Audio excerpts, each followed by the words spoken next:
Hello, and welcome to the Youth Pulse podcast with me, Diko De Andrew, where we discuss pressing issues of this generation with heartful conversation, inspiring stories, and diverse perspective on girl-child marriage, reproductive health, education, youth champions, and climate, among other compelling topics, meeting your needs. Join us today to be informed, empowered, and engaged. The Youth Pulse podcast is speaking from our hearts.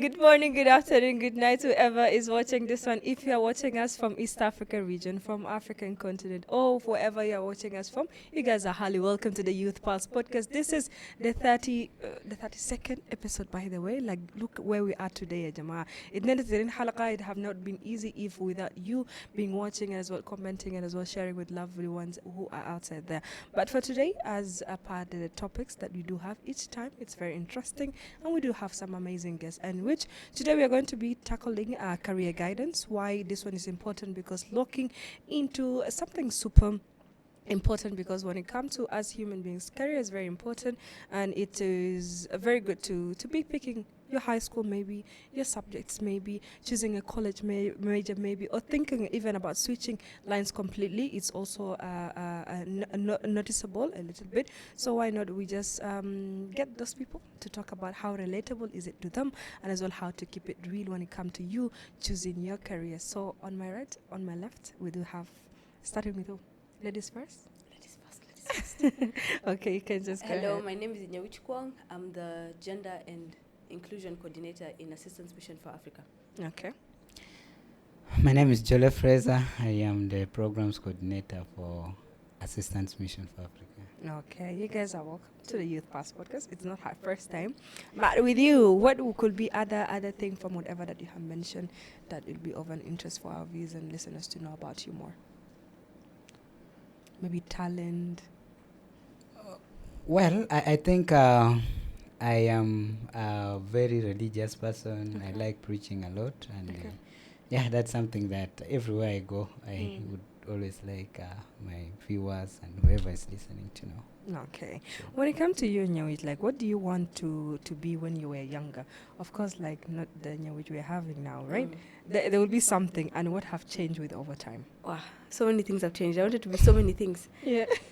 I wanted to be a nurse. I Mhm. wanted to be a model. I wanted to be a fashion designer. Yeah. I wanted to be a teacher. Yeah. But now I am a fashion designer, Okay. and I work for an organization. I am the Gender and Inclusion Coordinator. Okay. I help in advocating for women, in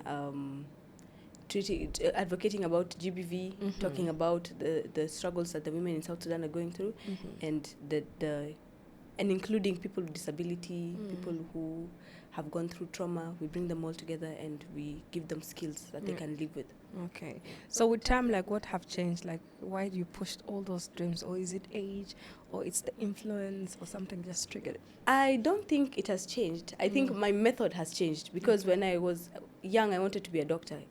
I wanted to be a nurse. It was specifically to help people. Yeah. When I said I wanted to be a model, it was specifically to show people that, somebody like me can be able to do this. Being a fashion designer, I like creating beautiful things, and I want to do it for people. Okay. But now, as a gender inclusion coordinator, I am working again for people. I'm not doing all of these things for me. It's just the method that has changed. Yes. Okay. Could it be the same to you? Well, quite different maybe. When I was young studying, I really was interested in becoming a lawyer. Okay. That was my passion, and quite much maybe because of the pressures around. Many people, the society, our society in South Sudan, and many of my brothers, they wanted me to really do law. So I picked that up until when I went to the university to do law. I was studying at Makerere University. Okay. So to do law, you had to do a pre-entry. Yes. Should I say fortunately? Because I don't want to say unfortunately. Yeah.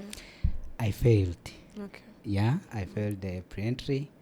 and I had to reconsider. Mm. Of course, I was given an admission at the Uganda Christian University for law, but really I was not so very much passionate about studying in that particular institution. Okay. So I decided to do a lot more consultations about whether really this law thing is the only way to go. And with a lot of research, I had to come even up to Juba to really see what are the prevailing circumstances. I saw the humanitarian crisis that the country was going through. Yeah, so with all of that in mind and the guidance of other people that were already practically in the field, I decided to reconsider and did social sciences with a major in international relations. Wow, interesting. And if people ask me, what do I want to be? When I was in primary, I want to be a pilot.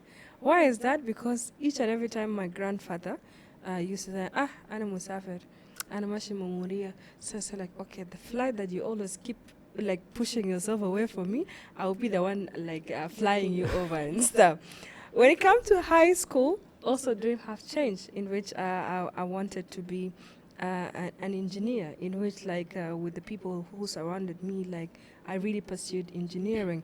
But when in university now, while pursuing engineering, I tell like, okay, the future is business, the future is money, and whatever that we are studying, we need to get money. So why not do something in relatable to business as well, in which I also pursue accounting. So it was just more of looking forward, because at the end of the day, look at me where I am. I'm now a media personality. Like how all this haven't even came to pass, but now I'm doing something else, you know. Yeah. So like with career guidance, I feel like it's really important to give to the young ones at early age. But that for my own opinion, what do you think about it? Like giving career guidance to the young ones, maybe primary or high school especially.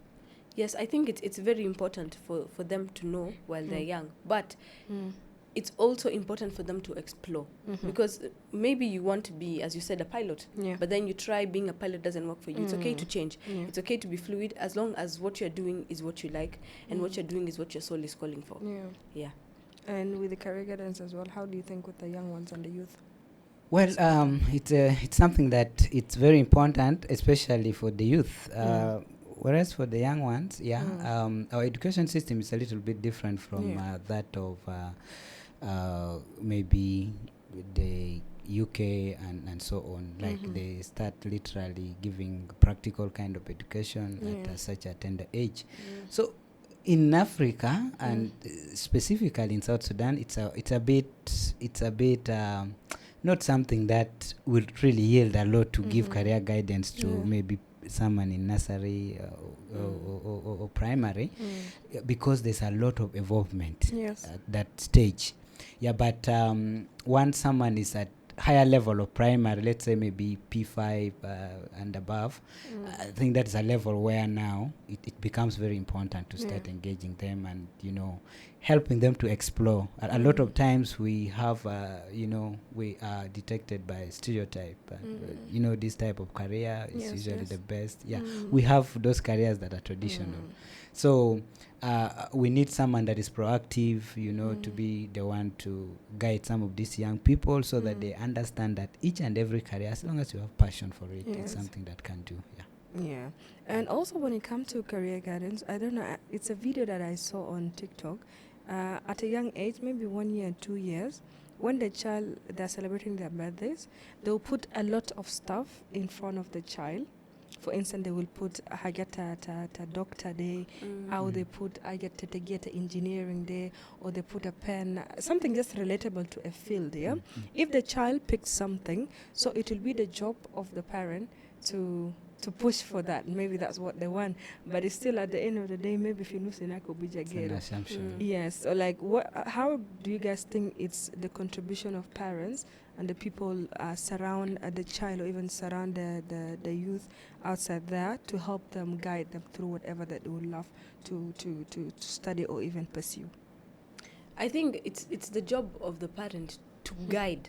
It is not your job to tell them this is what I want you to do. Because in the future they might become depressed, they might become alcoholics because of you pushing. It Yeah. is your job to guide them, show them this is how you can do it, show them this is the right way to do it, show them if you want this path, these are some of the options of this path, you can choose whatever you want to choose, and also just guide them by introducing them to such spaces. Let's say if this child wants to be a doctor, when maybe you're going to the hospital, let the child talk to the doctor, ask about the things that they do, blah blah blah, so that they can be able to be engaged in the field as young as possible.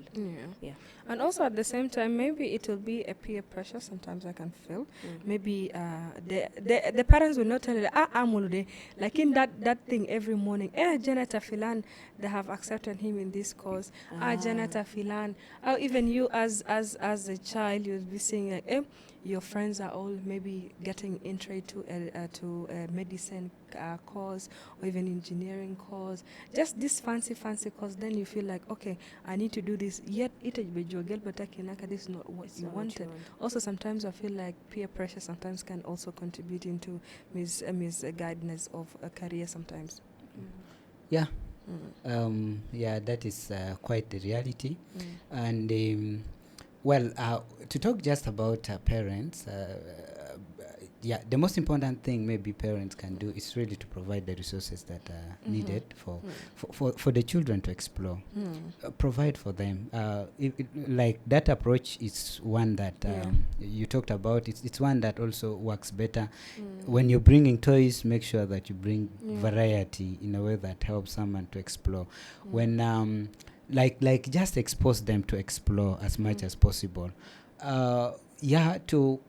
To me as a parent, like after guiding my child and maybe he ended up choosing his career because of that peer influence.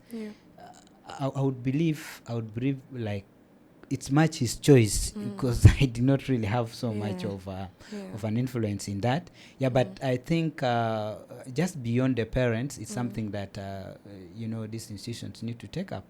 Like seriously, they need to bring some specialists in that to come and guide the children, especially in the primary schools, in the secondary schools, so that they are not easily taken. Let them understand the value of each and every single course that is existing. That's for sure. And also sometimes I feel like the pressure is really too much sometimes, especially like you'll just feel like I want to study this, but after studying it doesn't bring something. So like how can we balance between passion variously, like with particularly when thinking about career, because like you might be thinking like another gara haja but it's not marketable, and or maybe in South Sudan maybe mabijibulana gurush. Because like for instance, it's not to say bad about drama and art, but some people think like being in a course that involve entertainment doesn't bring money, for instance in South Sudan. So like how do you think someone can balance between the passion when thinking about career? That question. I think I'm struggling with that personally because I do fashion. I'm a fashion designer and I'm also working for an NGO. Now with that, the balance becomes hard for me specifically because I work a 9 to 5. The whole day I'm at the office. Then in the evening I get time to maybe meet my clients, maybe make something for them, and also sometimes I coordinate with my tailor. Which now becomes difficult because when I came to Juba, when I told my uncles that I'm a designer and I'm doing all of these things, they told me nobody buys clothes in South Sudan. They told me you wasted 4 years. Nobody buys clothes in South Sudan. So I started thinking, I'm like, there are people from outside the country who buy clothes from South Sudan because it's just basically made in South Sudan. So if you're passionate about something, just think critically. Does this help your soul or does it make you feel motivated? And the other one, to think practically, how are you going to earn money if this fails? If this doesn't work, how are you earning money for the rest of the time? So you can be doing drama as in the meantime, but look for something practical. I'm talking in the context of South Sudan because outside there is very different. You can do anything and it still works. And it can work. Look for something that you can do practically now that can be able to give you money. And also try and pursue this other passion of yours as a side hustle or as a side something. As it slowly grows, if you feel like this one is now becoming too much to handle or it's becoming too big and you're earning more from this one, then you can leave your 9 to 5 and now join this other one. That's for sure. And in another hand as well, I feel like not only with balancing, but also still, I want to take you a little bit back with the parents. There will be that fighting. For instance, you as a child, you want to do your passion, but also the family is not doing well. And us being youth, we are big-headed at some point. Anna der keda mula gata, anna der kan ma mul me I'm dropping out, and that would be the end of it. Like, how will you advise such of a person? Well, talking about passion, resource availability, and also, relevance Yes. of the career that you want to pursue. I would say, like, taking from my own experience, one of the things that I had to do practically by myself before, diverting into that particular course that I'm taking today, it's I had to do research by myself. Yeah, I had to do practical research. I wanted to know really what is the relevance. In as much as I was already very passionate, like I started liking these things of preaching at a very tender age. So I just like interacting with the communities and sort of that. That was really my passion. But before really taking it as now a career, I felt it was very important for me to do a research. What is the relevance? I might study something that doesn't apply a lot. So to me, that is something that youth need to adapt. They need to be proactive, and they need to balance relevance and availability of resources. And one thing that I've come to learn is that today, when I look at myself, I still have the opportunity, I have the chance to even divert to a medical course if I want. So you may study something that might not so much align with really something that you want because there are no resources at the time, but still opportunities come along the way. So they don't need to be very rigid and because sometimes at the point you'll find someone who have been in a course for over 7 years. Then you come and ask them like, why are you doing this? You say like, agal basuru for gozol basururi, like they have forced me to do this and it's not what I wanted. So it will take me back to what you have mentioned, like children or people shouldn't be forced to do something, and especially with school, because you'll be wasting money. Now for instance, you have wasted 7 years paying someone and even the person is not interested into studying. So I feel like career guidance is really important into such situation. I have an example of someone who studied, and when he was supposed to go for his final semester, decided to drop. And his final semester. Not because there's no money, not because anything is lacking. And then, of course, many meetings were held. And what is the reason why you decided to drop all of a sudden? He said, no, I don't want this course. How can I be called, I don't want to mention the cause, because it's a good cause for other people. I don't want people to feel bad about it. But he dropped, and people failed to convince him. 4 months and 5 months. He did 4 years, because the course was for 4 years. He did all the 3 years and a half. He was remaining with only 1 semester. He decided to drop. Said, no, this is not my course. It's not my type. It's not what I chose. And he dropped. Just like that.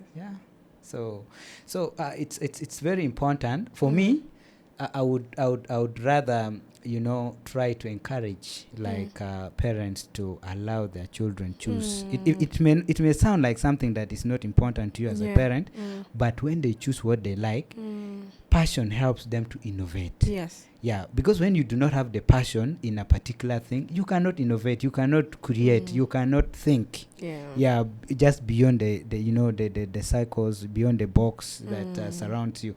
So it's very important when someone is passionate, like I'm passionate about what I do.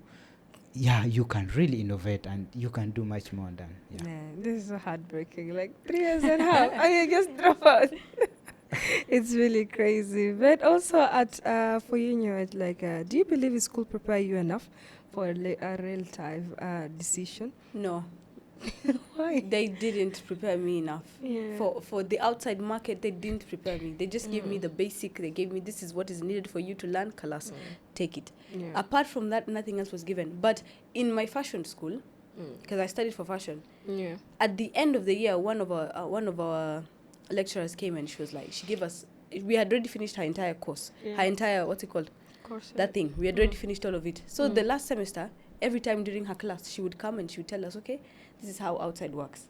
She was the only one Who is preparing? who prepared us. And until today, I can text her and I call her, like, this is what I'm going through and I need guidance. And she'll be able to give me guidance. Wow. But like apart from anything else, school did not prepare me for anything. Even just looking for a college, they did not prepare me. Yeah. Even looking for a job, they did not prepare me. Apart from writing emails and writing a letter and writing a CV, I know. negotiating, nothing else they taught. They didn't teach me even negotiating, nothing else.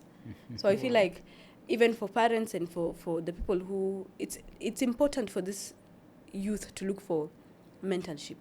Let them look for people who they look up to. Let Yes. them be able to reach out to them, because they're going to give them so many things That's for sure. that they cannot get in school. Yeah. And as for us, the people who are already working, already outside the market, it's our job, I can say, to try and mentor these kids, try and mentor the youth, try and talk to them and help them make their decision easier. Yeah. And also, it will be so important as well, and not only that, but for us as youth, it's not someone to come and tell you what you're supposed to be doing. Yeah. You have the fun. Each episode I'm going to be talking about how we should be using our phone in a very proper manner, because like with phones, you'll be having a role model. Maybe you got inspired from this, or you got inspired from that. So look, what are they doing? How did they reach? Like, if you want to be the best, you learn from the best. Yeah. Like, just get those role models and just keep straight with them. It's not that you're copying them or you're trying to be like them, but you're just getting some of the points to also better yourself. And I think with that also it can help us evolve. With her not being mentored at high school or university, like, what do you think the solution that will be given in order to avoid such problems?